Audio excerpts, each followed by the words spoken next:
নমস্কার। চন্দ্রগ্রহণ 2025 blood moon অর্থাৎ রক্তের মতো লাল চাঁদ দেখতে পাওয়া যাবে। এটা খুবই রেয়ার ঘটনা। সমগ্র এশিয়া, অস্ট্রেলিয়া, আফ্রিকা এবং ইউরোপে আগামী 7 ও 8 সেপ্টেম্বর 2025 এই তারিখে এক নিখুঁত পূর্ণ চন্দ্রগ্রহণ দেখতে পাওয়া যাবে। এই চন্দ্রগ্রহণ চলবে 82 মিনিট, যা সাম্প্রতিক বছরগুলোর মধ্যে অন্যতম দীর্ঘ ও সুদৃশ্য।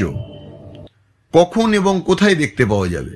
চন্দ্রগ্রহণ শুরু হবে 7 সেপ্টেম্বর রাত 8টা 58 ভারতীয় সময় এবং শেষ হবে 8 সেপ্টেম্বর রাত 2:25।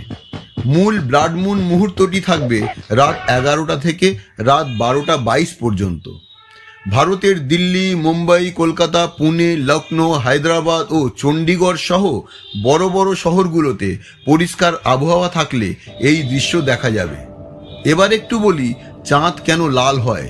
পূর্ণ চন্দ্রগ্রহণে পৃথিবী সূর্য আর চাঁদের ঠিক মাঝখানে এসে পড়ে। পৃথিবীর বায়ুমণ্ডল সূর্যের আলোকে বাঁকিয়ে দেয়, ফলে নীল ও বেগুনি রং বেরিয়ে যায়, আর শুধুমাত্র লাল ও কমলা রঙের আলো চাঁদের ওপরে এসে পড়ে।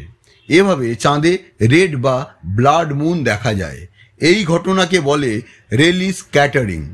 এই বৈজ্ঞানিক সুন্দর ঘটনাটি উপভোগ করার জন্য আগামী 7-8 সেপ্টেম্বর রাত 8টা 58 থেকে আপনাদের সবাইকে আকাশের দিকে তাকানোর জন্য অনুরোধ রইল। ধন্যবাদ।